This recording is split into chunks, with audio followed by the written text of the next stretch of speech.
Once upon a time, the mobile market was viewed as an existential threat for the console and handheld market.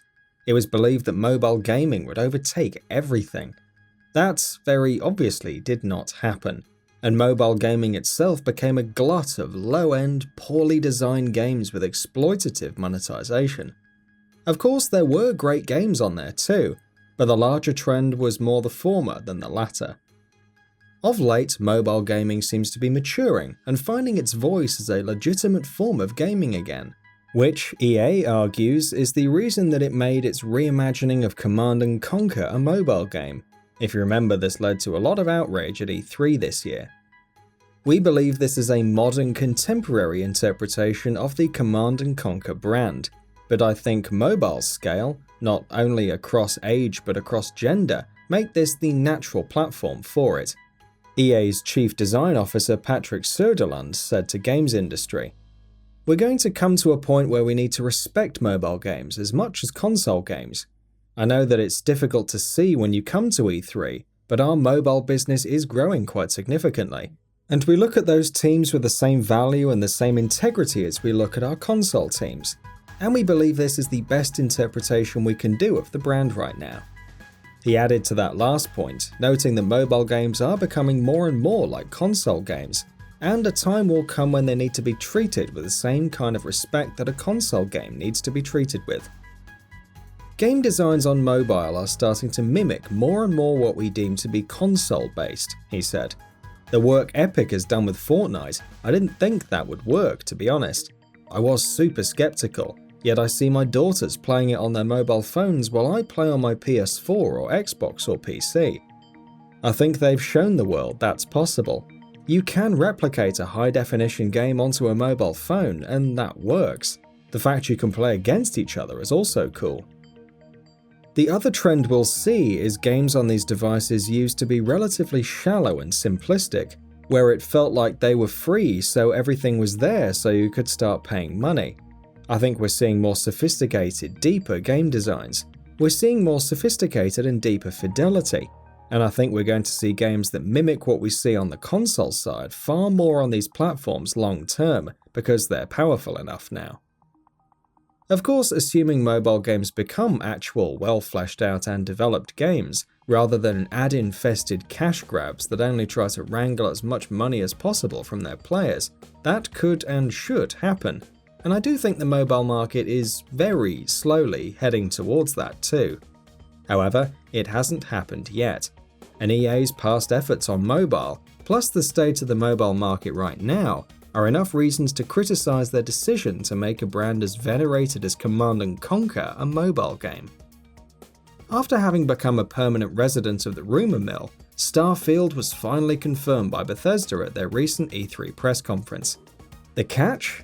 It was revealed with little more than a short concept trailer and a title card, all of which revealed absolutely none of what we pretty much already didn't know, that it's a spacefaring sci-fi RPG called Starfield.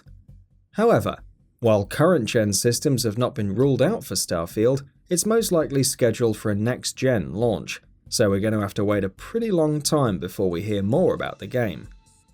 However, we can make some assumptions about what kind of game it's going to be. There's a formula that Bethesda Game Studios follow pretty strictly with its games from the Fallout and Elder Scrolls universes, and we can expect that to be present in Starfield as well. But according to Todd Howard, we can expect a little more too. While the game will be a sci-fi RPG with the same formula as what you've come to expect from a Bethesda Game Studios title, it will be attempting new things as well. It has what you expect and more, I would say that, Howard said while speaking to GameSpot post E3. We have a team that's worked together for a very long time, done some very big games, done different kinds of systems. Some of those we can rely on, and then we can push further. We have a lot of experience in the studio, so we can be very, very ambitious and try some new things, and there's a level of confidence that we'll be able to execute them. Just what these new additions on top of the Bethesda Game Studios formula will be isn't something we're going to find out about anytime soon though.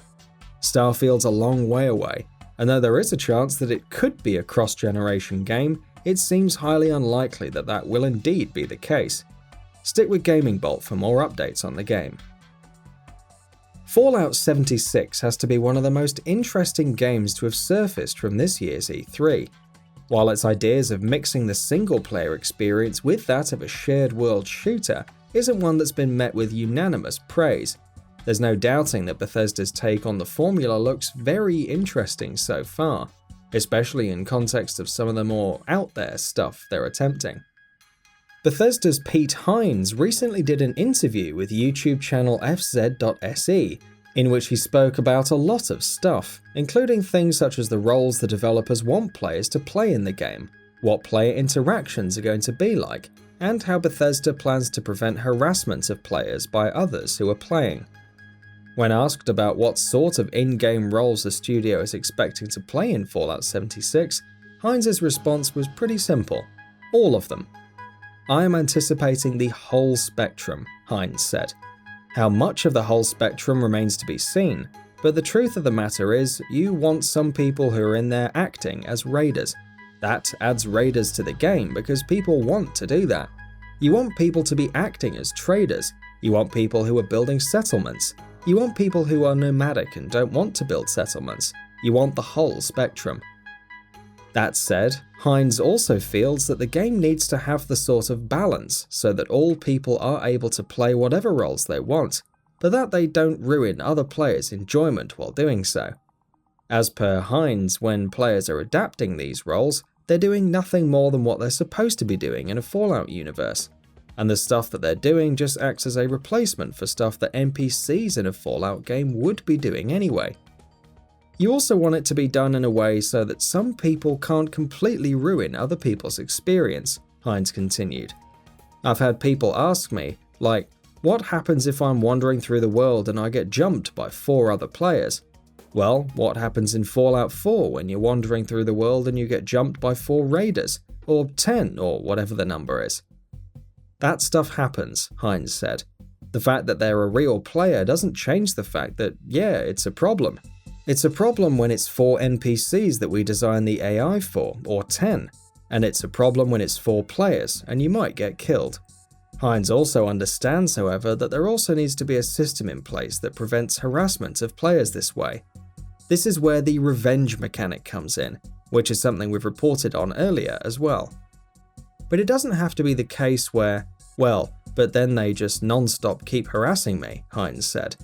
We're working on systems and ways to handle that, so that it doesn't always have to be that way, that it could almost be more of a challenge system. Because there's going to be times, maybe in the example that I used before, that you and I are wandering around and we decide to get into a duel, and we get into a fight and it's a really good one, and right before you die you kill me. I should have the ability to go, I want to get revenge on that guy. And the game could say, well, I'll give you a little extra reward if you want to duel again. And I could say, yeah, I should have killed that guy first, he got lucky, I want to go again. And we can do that. Or I could say, nah, I don't want to do that, he did get the best of me. I'm going to go and do the quest that I was doing. However, Hines was also careful to stress the fact that the game is not PvP, that this is just one of the mechanics in place for players to exploit if they should wish to do so. So it's a way for players to decide to which level they want to engage, he said. And hopefully when done well and done positive, it's fine. Again, it's not a PvP game, where it's about killing everybody else. It's about being in a post-apocalyptic world where you get to roleplay. There's tons of quests, there's areas to explore, there's stuff you can craft, there's things you can build, you know, all of those possibilities. That sounds interesting to say the least. There's also something that needs to be noted, which Bethesda have pointed out on a few occasions, that Fallout 76's servers aren't the kind where you'll find thousands or even hundreds of players in a single game at the same time. With only a few dozen players on any given server at a time, that sort of balance should be easier to achieve, though whether that will be the case in practice is something that remains to be seen. Fallout 76 launches on November the 14th for the Xbox One, PS4 and PC. Stick with GamingBolt for more updates on the game. Stranding had a major weighty presence at this year's Sony E3 press event, being one of 4 upcoming first-party titles that they focused on for their show this year. And though we got to see a good 8 or 9 minutes of the game, in true Hideo Kojima fashion, we sadly still didn't find out much about what the game is and is going to be about. That said, from the YouTube description of the E3 showing on the official PlayStation channel of all places, come what are possibly new details hinting at the game's basic narrative setup. From legendary game creator Hideo Kojima comes an all-new genre-defining experience for the PlayStation 4, the description reads. Besieged by death's tide at every turn, Sam Bridges must brave a world utterly transformed by the death stranding.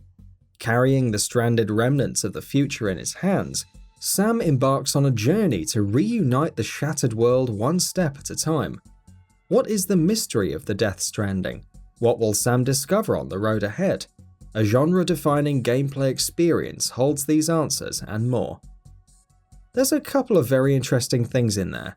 For starters, this seems to be cementing the one fact we've known about the game for some time now, which is that something, seemingly the entire world itself, seems to be stranded in a limbo between life and death, and Sam is the only person who has the power or ability to change that. It also seems to refer directly to the Death Stranding, which is likely the name of the phenomena that is causing this entire mess.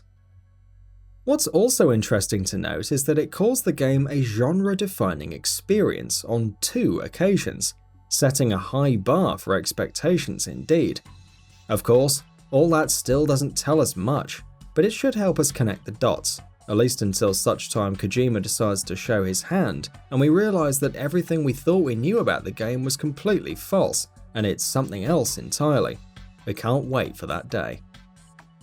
Sony has been the lone holdout for cross-platform play, a position that has become more and more untenable for them as more and more high-profile games such as Rocket League, Minecraft, Fortnite have become fully cross-platform play, including between rival consoles Nintendo Switch and Xbox One. It's a situation that has come to a head with the launch of Fortnite on the Switch, which makes sense, given that it's the most popular game in the world at the moment.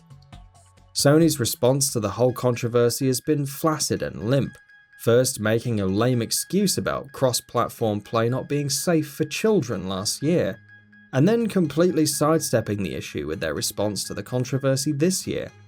However, now in a new response by SIE America's head Sean Layden, we get what might be their most honest response to the situation so far. "We're hearing it," Layden said to Eurogamer. "We're looking at a lot of the possibilities. You can imagine that the circumstances around that affect a lot more than just one game. I'm confident we'll get to a solution which will be understood and accepted by our gaming community, while at the same time supporting our business." Layden's admission that it's about supporting their business is at least honest, and confirms something that everyone already knew. Sony has no principled opposition to the idea, they are just doing it for business reasons. Which is fine, but hopefully they can in fact create a compromise that meets players' needs as well as their own. It looks like Google may be gearing up to launch their own gaming competitor for the high-end gaming market. A report by Kotaku's Jason Schreier states that Google is currently working on its own gaming platform, Project Yeti, which includes 2 major aspects, a streaming service as well as some kind of hardware. Whether that hardware is a fully fledged gaming console or just a terminal for Google's streaming service is unclear, but what is known is that Google wants to take on the PlayStation and Xbox. Google is aggressively recruiting veterans from the gaming industry, including Phil Harrison, who has previously worked at PlayStation and Xbox both, and is also getting game developers on board. The idea is to get them to make games for their platform, and also to purchase as many of them as necessary. If this ends up being just a streaming service, I don't know how well this will do. While more and more companies have stated to mention streaming as a possible future delivery mechanism for games, including Ubisoft, Square Enix, Microsoft and EA, on the whole, streaming services haven't done all that well in the past. Remember OnLive? Even PlayStation Now didn't do too hotly. That said, if it is actually a console, and a high-end one at that, they could definitely take on Xbox and PlayStation. Nintendo, of course, are insulated in their own little niche of the market. But for the AAA gaming console market, the battle could be about to get more heated up. The Elder Scrolls 6 was announced this E3, but uncharacteristically enough, it was announced without a subtitle, which also means we don't know where exactly in Tamriel the game might be set. Is that for a reason? Is it possible the trailer just went with a generic fantasy landscape, and that the final location where the game is set might not have been decided yet? According to Todd Howard of Bethesda, nope. The location has been decided, and while he won't confirm where it is, it actually should be possible for you to be able to determine what it is by looking at the trailer, he confirmed in an interview with Eurogamer. I obviously would say yes, you can guess the location, he said, but you can't, it's intentionally. You can rule some things out, and you can rule some things in. He also explicitly confirmed that the location of the game has been decided, that it was in fact decided a while ago. The first thing we do is the world, so we've known for a while where it's set, he said. So that's good to know. Except, well, we don't actually know, so there is that. Regardless, it is clear that Howard and Bethesda have a vision for the Elder Scrolls 6. They apparently know when it will release and where it will be set. It may be a while from launch, but at least we have the comfort of knowing that it is coming, and that Bethesda knows what it's doing with it. Bethesda filed a lawsuit against Warner Bros. And Behaviour Interactive a few days ago over the new Westworld mobile game that the latter two had launched recently. The Westworld game bears a lot of extreme similarities to Fallout Shelter, the mobile Fallout game that Bethesda launched back in 2015. But that much makes sense, given that the two games are in the same genre by the same developer. However, Bethesda's lawsuit alleges that there are similarities beyond just that. Bethesda says that the Westworld mobile game outright has the same code that Fallout Shelter used, because Westworld apparently has the exact same bugs that an earlier build of Fallout did, which in and of itself would be a pretty damning and conclusive bit of evidence. Warner Bros. Disagrees, however, and in a statement provided to IGN, they have sharply rebuked all allegations in Bethesda's suit. As one of the world's leading creators of intellectual property, including the groundbreaking television series Westworld, Warner Bros. Has a deep respect for intellectual property rights, the statement reads. As such, the assertions by Bethesda Softworks that Warner's Westworld mobile game improperly used source code from Bethesda's Fallout Shelter are as surprising as they are unsubstantiated. Warner Bros. Has been assured by the game developer Behaviour Interactive that Bethesda's allegations are untrue, and that none of Bethesda's code was used in the Westworld game. Moreover, contrary to Bethesda's baseless accusation, Warner Bros. At no time induced Behaviour to use the Fallout Shelter code in Westworld. So, either Bethesda jumped the gun here, or Warner Bros. Is lying. In either case, I have to imagine that it's not a case that will actually go through the courts. I imagine a fully fledged out-of-court settlement between the two parties may be on the cards for this one. Fallout Shelter is available now on mobile, PC and consoles, and Westworld on mobile devices. And that about does it for this video. If you like what we're doing and want to see more from GamingBolt, you can always hit that subscribe button and switch on the bell icon next to it. That way you'll never miss any of our videos.